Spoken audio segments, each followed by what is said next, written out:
Hello, everyone. Welcome back to another episode of Sober Yoga Girl. Thank you so much for tuning in. Today, I am super excited because I have a guest with me, Matt, who is one of my sober coaching clients and my yoga students in the UK. And I think Matt is one of the most committed people to yoga that I've met this year. I think Matt has done you've done every day of yoga for what, 7 months? Something like that? I think I'm trying to go for a whole year. I think I've missed the odd day, but in the other days, I've always done 2 sessions. It's amazing. It's quite amazing. And I love it because I feel like there is this kind of stereotype or conception that yoga is not like a man's thing. And so I really love seeing you kind of take it on and share it with others. It's brilliant. Yeah, I love it. I mean, yoga is like everything to me. So I'm very happy to talk about it. Yeah, awesome. So Matt is based in the UK and he's also a school teacher. And I know you've also had a bit of a history as an expat living abroad. So maybe Matt, you can just kind of give us a little overview of like who you are and where you're from, how you got to where you are today. I'm from the UK. I'm from the north of England, but I'm based in London. Have been in London for, a long time, over 20 years now. Saw my family here. I'm married. I've got 3 children. And I went into teaching a little bit later on in life. So I'm into my 9th year of teaching now, and I'm currently teaching the young children. So I'm teaching 4 and 5-year-olds. I'm also a computing lead. So I've been quite busy this past year helping people navigate computing at home and trying to stay connected online. But I've been really lucky. I've got used to traveling quite a lot.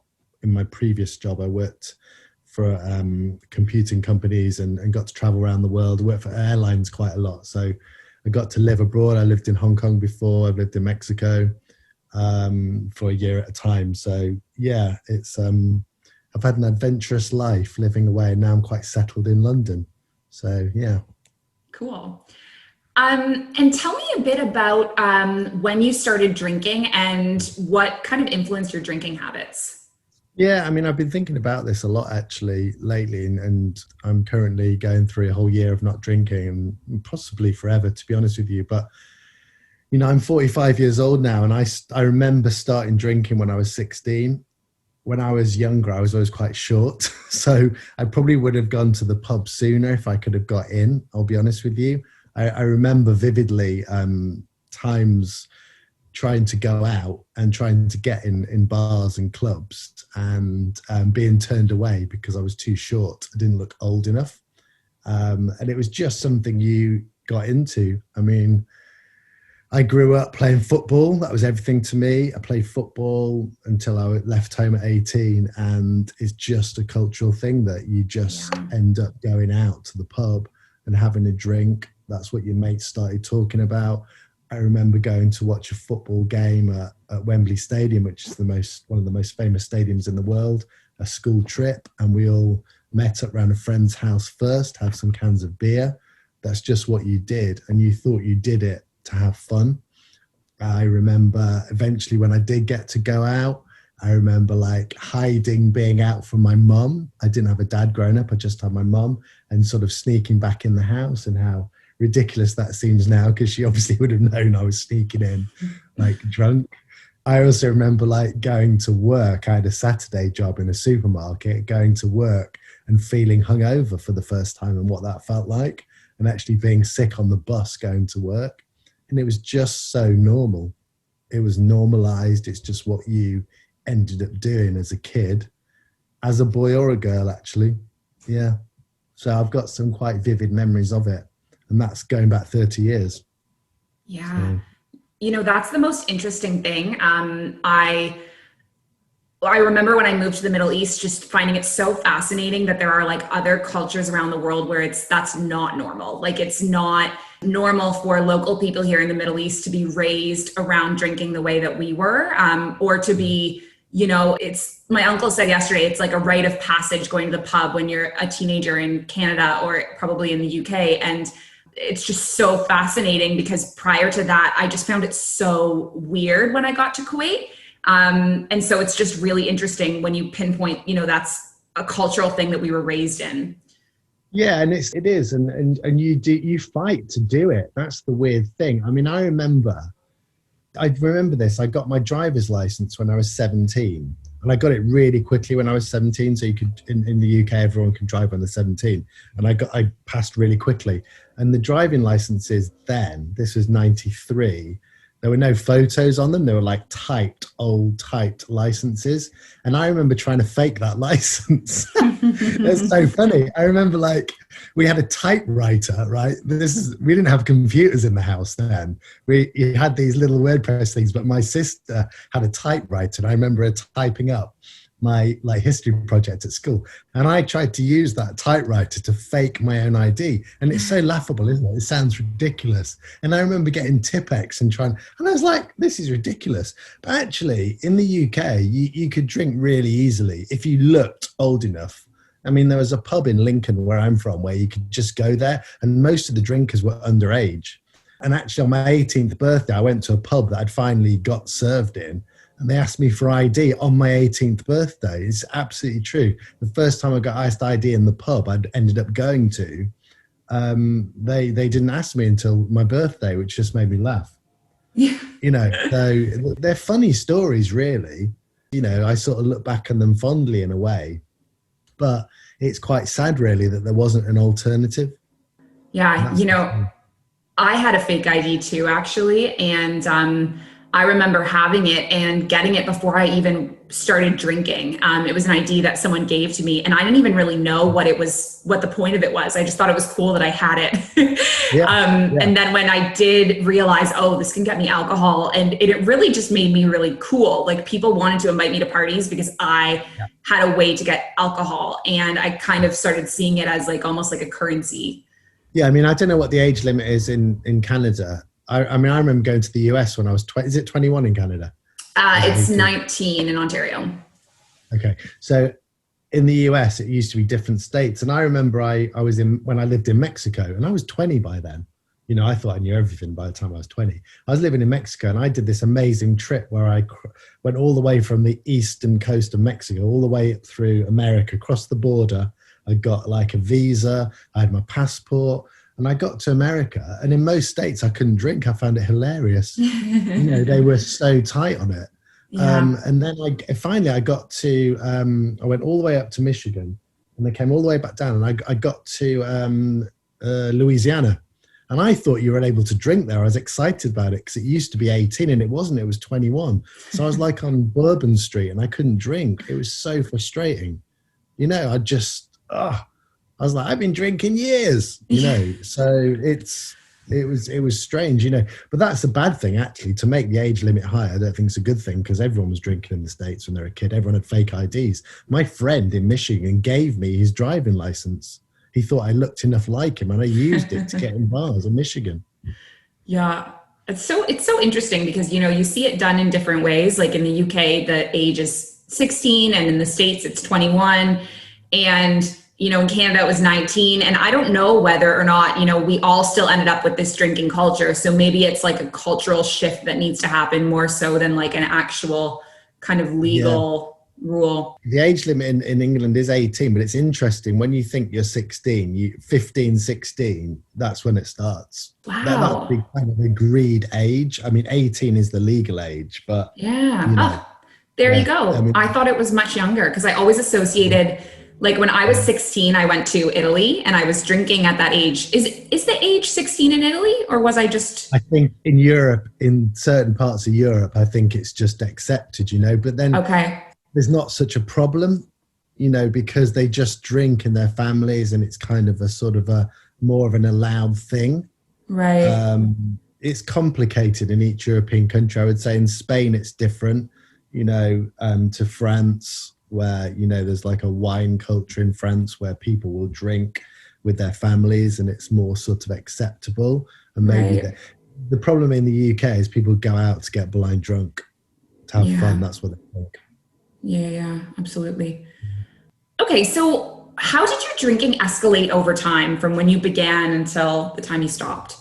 Yeah, I mean, I sort of break my life up to sort of my 20s, 30s, and 40s. I mean, in my 20s, I was single, I was traveling the world, I would go out a lot. It was work hard, play harder, and I probably, if I think about the times in my life, it was when I was lived abroad. I was in Hong Kong and I was working very hard in computing. I got to travel around Asia. I was in Japan, I was in India, I went to New Zealand, Taiwan, and we got to travel a lot. And we were all young men working in computing. We were going out a lot.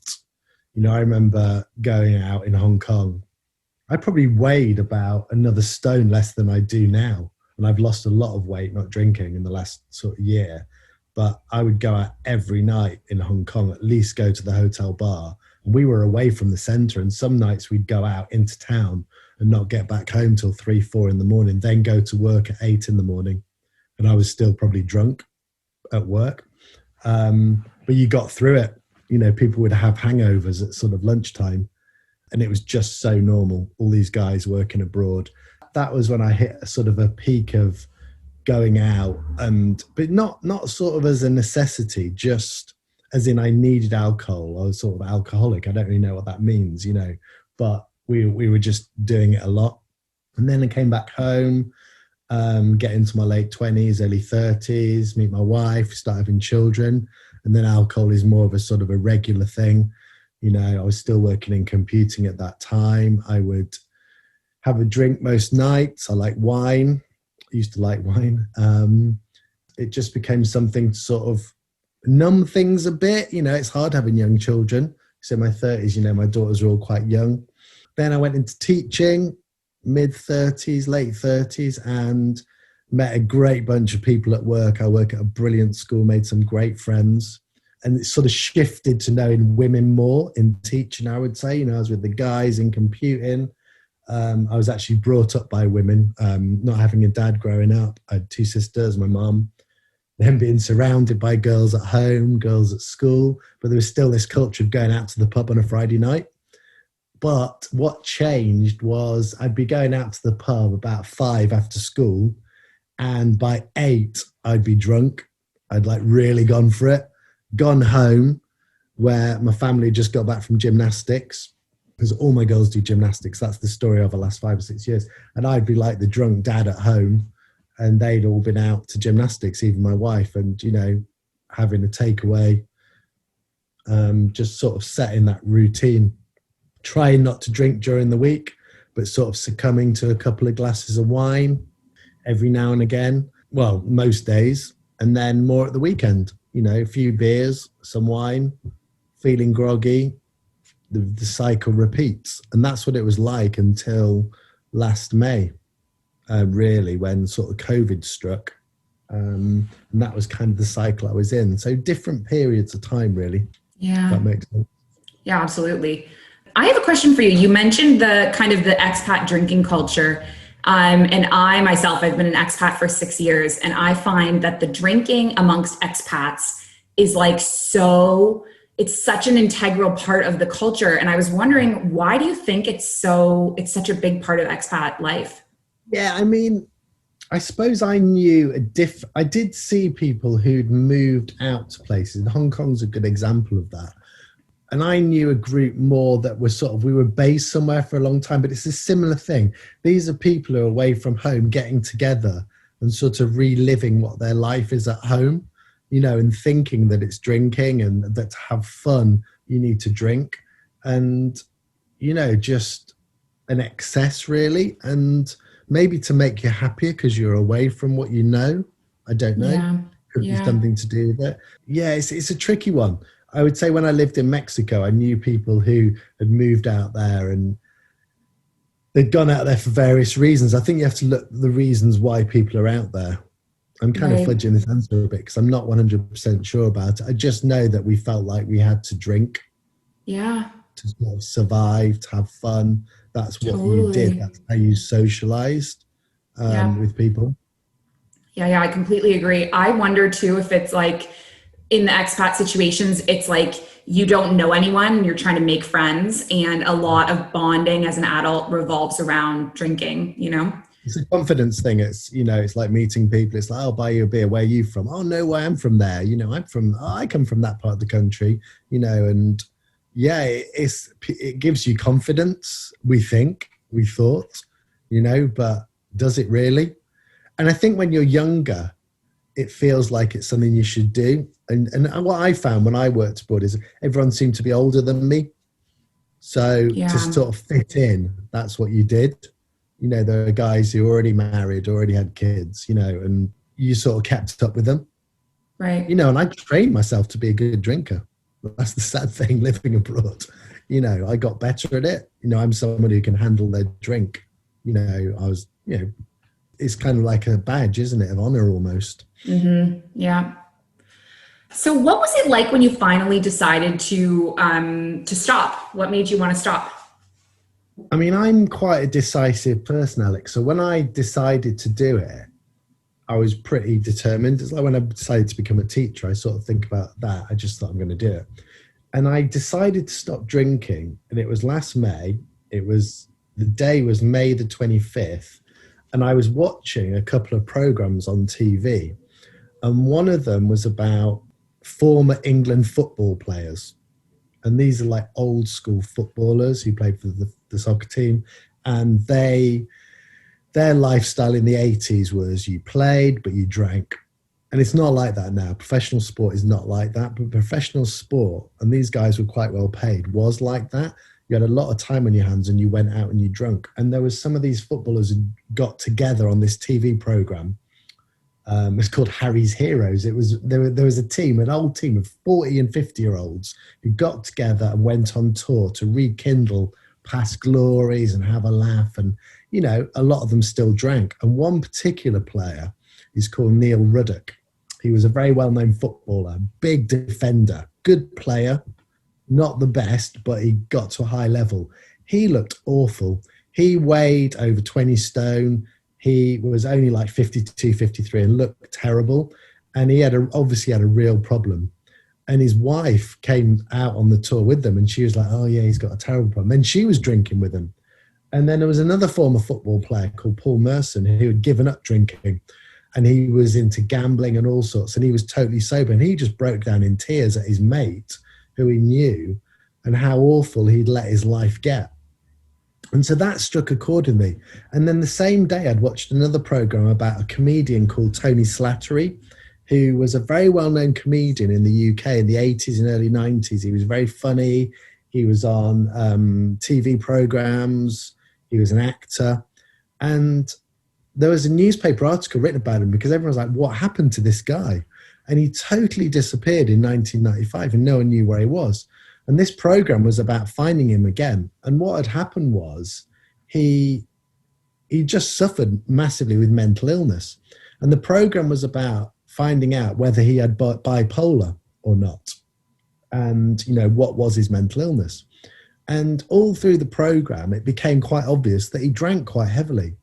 And eventually they couldn't diagnose his mental health issues because he couldn't stop drinking. And they said to him, when was the last time you didn't have a drink?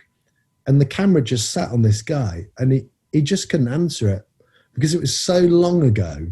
We're talking years and years and years. There wasn't a day when he hadn't not had a drink. And so it really struck me. And I thought, I'm just going to not drink for a bit. I'm just going to stop there and then. So I went on my phone. This is where I sat actually, this exact place on my sofa. And I started looking at my phone going, how to stop drinking, da, da, da. And I found this book, Stop Drinking for 28 Days. Sorry, I'm rabbling on here. No, go ahead. It's so interesting. And then I discovered the book was written by this thing called 1 Year No Beer, joined that Facebook group, and I did it. And after 3 or 4 days, I started to feel quite good. And I told my neighbours, I said, oh yeah, I'm just cutting out the drink. And they laughed at me. They're good friends we have a drink with, and they're like, yeah, right. And I watched them all drink. I remember. It's funny how you remember these things so vividly with drink. I'm not someone who forgets things. And I watched, even when I was drinking, I certainly don't forget things now. I remember sat outside in our garden and my wife as well was having drinks. And I just didn't. And it was really hard. And I watched them get steadily a little bit drunker. And I thought, God, this is weird. And then I never really looked back. And then I connected with you like a month later or so. I've always fancied doing yoga, and then, started doing yoga, and I didn't find it hard giving up drinking, really. Once I set my mind to it, I've not found it so terrifyingly hard. And Yeah. maybe it's because it's a COVID thing. And I always worry now that I'm not drinking because of COVID. It's made me do it. But I think actually what's happened in this country is people are drinking more. I So agree. I've Yeah. kind of done it the other way, although nervously I think, oh, I wouldn't be able to manage it, in non-pandemic times. But I think people are probably drinking more. Yeah. Yeah. Yeah. I've seen that on Just a statistics on long the answer. news. Okay, so you kind of answered my next question then. I was going to ask you if you ever tried to give it up in the past before, but it sounds like you just had your clean break.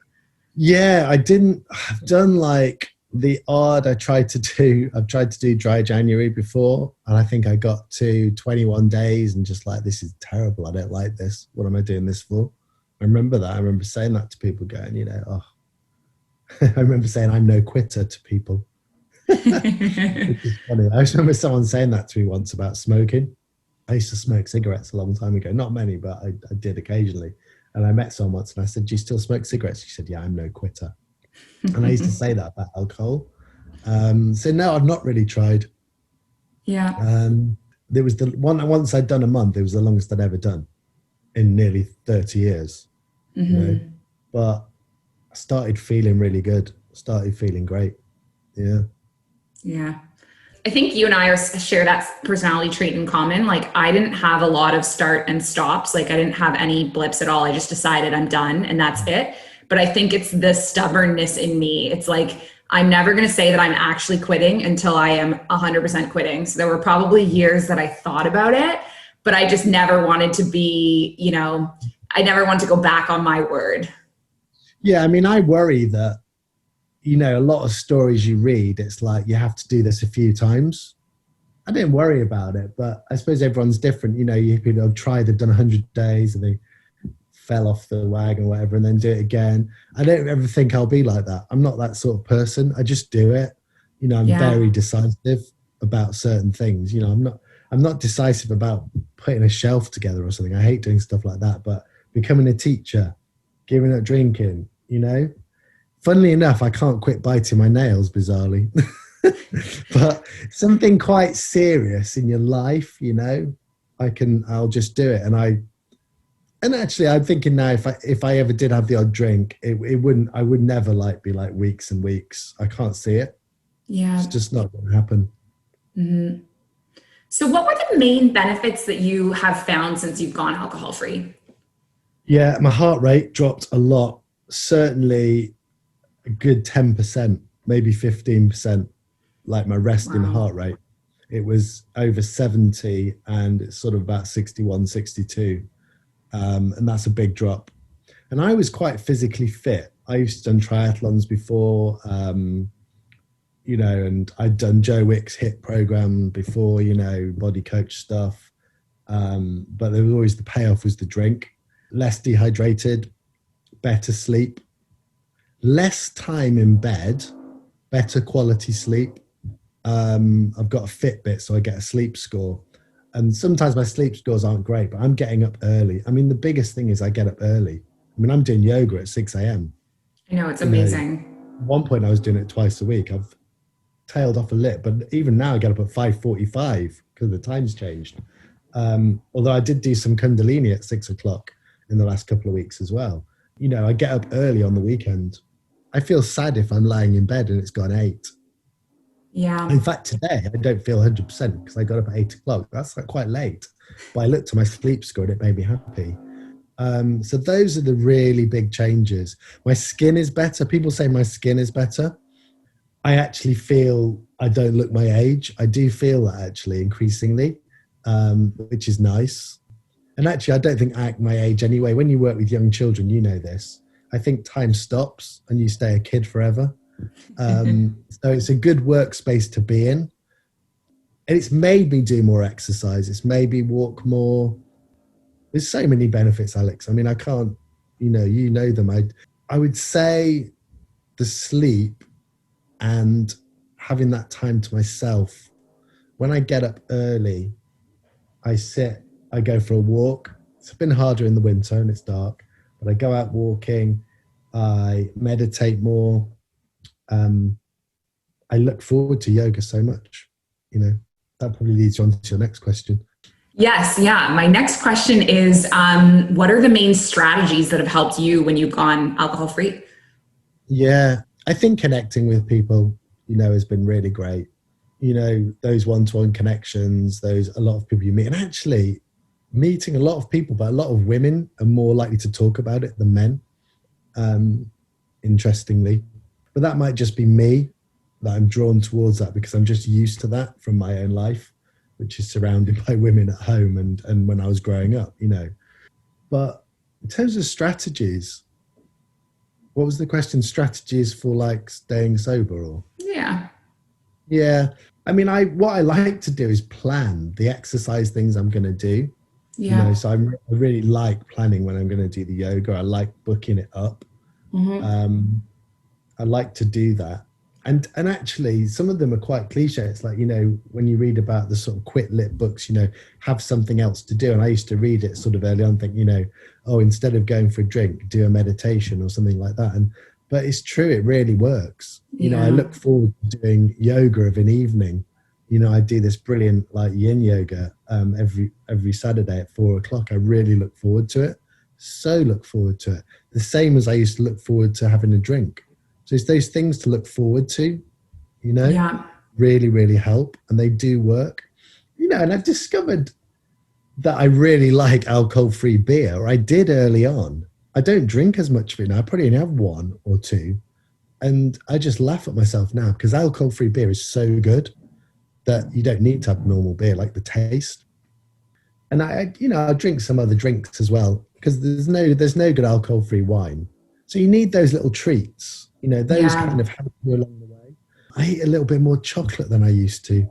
Sort of seemed to start that around Christmas, actually. It hasn't really stopped.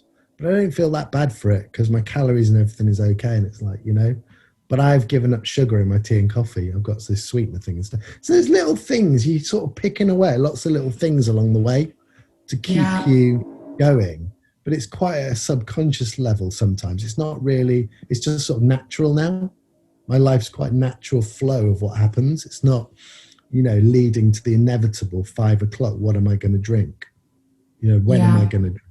And looking forward to it. Those are the things that I don't miss really because they're quite an extreme side of drinking where you're like, and I think you've spoken about this before, where you're like, you're going out to a restaurant, you're going somewhere, it's like, there's no drink. What am I going to do? When am I going to have that drink? I don't miss that. So that intensity is gone. Yeah. So you mentioned, we've talked a little bit about the yoga. I also know that you're really into walking. Has that helped you maintain your sobriety or stay alcohol free? And how has it helped? Yeah, I did the walking challenge last year with a load of people I've met through not drinking. And that was really great. And I got quite competitive about it. I know it helps me. I've probably slipped 10, 15, 20% in the last few weeks. It's been very cold and dark. And I notice it in my head. It really does make a difference mentally. And it probably would have been a good thing to do when I was drinking anyway. But right now, it complements not drinking so much. And, getting up early, going for a walk, going for long walks, feeling physically good. I'd like to run more, but I've had some injuries in my knee before and calf. And yeah, it just fits in so well with yoga because yoga is so about stretching and pose. And then I'm walking, I'm away, I'm listening to my music, I listen to books sometimes. It just seems the right thing to do. Yeah, I don't know really. I think I can't quite work out why I didn't do it before. It's strange. So I tend to do like 20,000 steps a day, which varies between sort of 14, 15, 16 kilometers, so nearly 10 miles a day. And it just feels a natural thing to do. And I feel bad if I don't do it. I feel not as good. Yeah, that's huge. I just had a conversation the other day, an interview with my uncle as well. And he is huge into the walking as well. I have not gotten quite into it myself, but I know that it's pretty big amongst, the alcohol-free community to get into walking or get into running, as you say. So maybe it's something worth exploring. Yeah, I think it does seem to be that you, when you don't drink, you go into some sort of exercise kind of thing. Yeah. Um, it's kind of natural because my body's not as bloated. I mean, I've lost over 20 pounds since last May, and people would probably say to me, you didn't need to, but I did. I was starting to feel it. There's Yeah. still a way to go in terms of the toning, but yoga is just tones your body. I mean, it really does make a difference That's so so true. much. But you're able to then do that exercise because you haven't got that flab on you, that fat. And I've got into, on and off, but I've got into sort of watching calories, what goes in, what goes out. And, that's fascinating as well. I remember doing the body coach program with Joe Wicks, where it's very much about massive high intensity exercise, and kind of eating what you want, really, not looking at the calories. But I was drinking at the same time. Right. And it did say we advise you not to drink. But I was like, no, I deserve it after doing those workouts. I absolutely deserve it. And, it's just wrong. Whereas watching your calories easier and still eating the things you want. I mean, the calories in drink, it's I extreme. I mean, I know. worked it out in beer and wine, the amount I was having a week. I was eating another day and a half of calories just in alcohol in a week. So how I would be able to walk and do the exercise, no chance. I Oh, mean, I remember absolutely. trying yoga years ago when I was drinking, and it made me sick. I remember saying this early on when I did yoga that, doing a downward dog, I would want to vomit. I Yeah. couldn't do it. I did gymnastics with my daughters on a couple of Friday evenings, and I vomited. I actually was sick. I couldn't put my head down. I mean, I can't do a forward roll without feeling sick.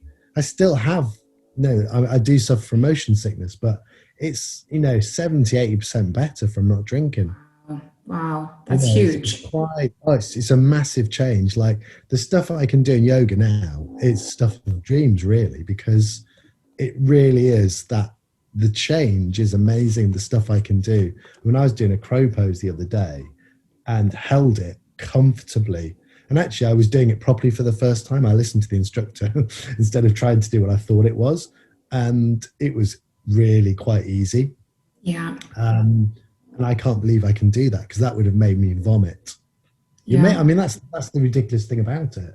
I'm going off on a tangent here, but basically, I was making decisions to go out on a Friday night and Saturday and make myself ill. Hmm. And if that's what you're getting into, that's fine. But I think if someone had actually said to me, basically, what you're doing is making your body sick, you know. And when we all do Yeah. things that make us not feel great, but it's quite an extreme thing to do. And there's a whole narrative there about drinking culture that needs resolving because it is as bad as heroin or cocaine. It really is. It What is. you're putting in your body, it is poisonous, and you're making yourself ill. And one of my friends, Pippa, I've met through 1 year no beer, she talks about this a lot. Why would you want to plan to be ill the following day? And that's the bottom line. It seems It's so ridiculous, doesn't true. it? But it's so Yeah, true. That's exactly what we're doing. It's yeah. exactly what you're doing. Yeah. Indeed, beautiful yoga in the morning. So that kind of leads me into the next question. What advice would you give, first of all, to teenagers or young people that are beginning to experiment with alcohol? Yeah, it's one that's quite close to my heart. I've got a 13-year-old daughter. I've got 13, 11, and 8. So I'm going to come across this. I don't know. I'm too new into this to know what to say, Yeah. I think. I was thinking about this. It's there. I think my advice I give them is my life, what I'm doing now. My daughters know about it. They talk about it. You know, just seeing the change in me, I'm less anxious. I'm not as shouty. There's always going to be an anxiety thing with me. That's a whole different thing. But they're seeing, the better version of me. It's almost like I can see what the parallel life would have been. And telling people who are around you. I remember at Christmas, the parents always buy us presents, and I got in touch with the main parent in the class, and I said, I just want to let you know I don't drink because you're setting that example, and I didn't want to receive loads of bottles of wine and beer, which I do often. Um, So you spread it, you spread your news, your life. That's the best thing. My advice to teenagers would be, and actually I think it's changing, Alex. I think the culture's changing slowly.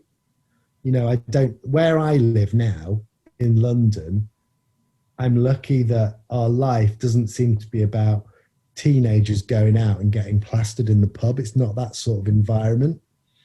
Whereas when I grew up, you know, in the early 80s, you know, late 80s, 90s, it was very common. So things have changed. And I think I would say to a teenager, look at the choices. Yeah.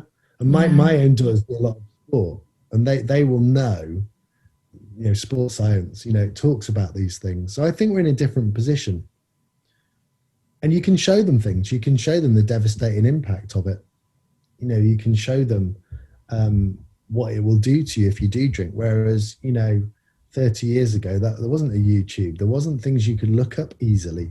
Right, exactly. Just this is what you did. Now we can show them things and show them choices, and we talk about it in schools. I think the big change is we don't talk about drink as a drug in schools. And I just think it should be taught in that way. I agree. Because it's legal. It's so prevalent. That's I totally agree. You know, I have this distinct memory when I was 13 of having to do a school project. They said, interview a smoker. And I found my granddad. He had smoked 2 packs a day for since age 14 until age 80. I had to calculate how much money he spent. I had to interview him on all of the, you know, awful side effects. And I will never forget that project because it made me never want to touch a cigarette. And I think back to that and I'm like, if I was taught about alcohol in the same way, it might not prevent me from having a drink, but it would make me think about my whole lifespan, the amount of money, the amount of time, the health. And so I definitely think that the dialogue needs to be presented exactly as you say, like a drug in school, because that's what it is. Yeah, I think it does. And I'm worried it's not actually, because I'm thinking about the fact that even in my year 6 classes at school, which are 10, 11-year-olds, they get these, you know, a lot about gang culture and drugs. My older sister's going out with someone who's a former addict, actually. Really interesting story. He was into drink, but so much drugs. And it's all about drugs in school, but it's categorized differently. Yeah. My gran actually also sounds like your grandfather, smoked from like forever, you know, just so normalized. But smoking went away, you know, it has. Yeah. Why is the government's not doing that? Why aren't they putting the pictures of, you know, liver disease or whatever on the alcohol? That's what we need to get to. And I don't have a problem with people drinking either if they want to, but you're not giving the full picture. Exactly. You're not given the full picture. And I do believe that is changing because the World Health Organization in 2020 said that the safest amount of alcohol when it comes to cancer is 0. And that was like a groundbreaking announcement because up until 2020, they said drinking in moderation was fine. So I do think that this is like going to have a ripple effect through the world the same way the news around cigarettes did. We're just kind of like getting there right now. Yeah, I mean, it's interesting gambling, which is another kind of vice. There's a message, you know, that they put out in the UK, and they probably do it globally with a lot of betting companies. When the fun stops, stop. But the problem with alcohol is you don't stop because it's in your system, and this is the problem. And this is actually the problem with COVID. I mean, I'm going off on a tangent again, but you know, drinking has led to the spread of COVID. I'm convinced of it. You know. Yeah. Pubs, bars, you know, these parties and things, you know, it's heavily influenced by drink. Oh, absolutely. I mean, no one's come out and said this. I'm not saying you're more likely, well, I'm not saying physically, well, you are there. You're more likely to catch it if you're hugging and coming into contact with something you do. So, and I'm just amazed no one's come out and said that. And, you know, they're already talking in the UK about how pubs are going to open in April for takeaways and all this. And, you know, people stood on the street drinking and, you know, I mean, it's nice to catch up with people, but you do get closer to people. I don't know. You know, this reminds me, I've actually never made that connection that drinking has led to the spread of COVID, but you're absolutely right, because I'm thinking back to this memory in May when it finally started to get warm in Canada. The biggest thing was that there was this big park, Trinity Bellwoods Park in Canada, where teenagers and young adults would go drink during the day. I never went. I don't know why. I guess I wasn't really in my adolescence in Toronto. I was at university in a different town, but apparently it's like the thing to go drink there during the day. And apparently there were like 10,000 people in like May, and the mayor went down and was asking the kids, like, you know, what are you doing? And to them, it's like once you're under the influence, you're like touching, you're getting closer. And I'm sure that events like that could probably be directly linked to outbreaks. It leads, doesn't it, to relationships and all sorts. I mean, let's get real. You know, you're out with your mates, you're kissing, you're hugging, you're all, you know, it's pretty obvious. Yeah. Yeah, and in a sense, some sort of hard drug culture is not like that, not the same. Yeah, You know? it's so true. I mean, reading this book about this addict I know now, or former addict, you know, you pretty much go and get high and you're very solitary. Drinking's not like that. Mm-hmm.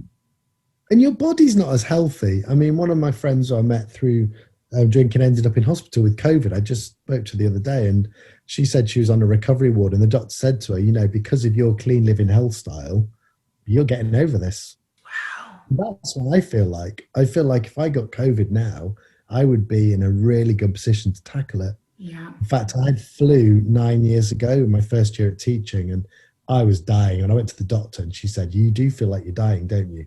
You have got proper flu. I had sinus problems. My nose was bleeding. I felt faint. It was awful. She said, you'll never get flu again.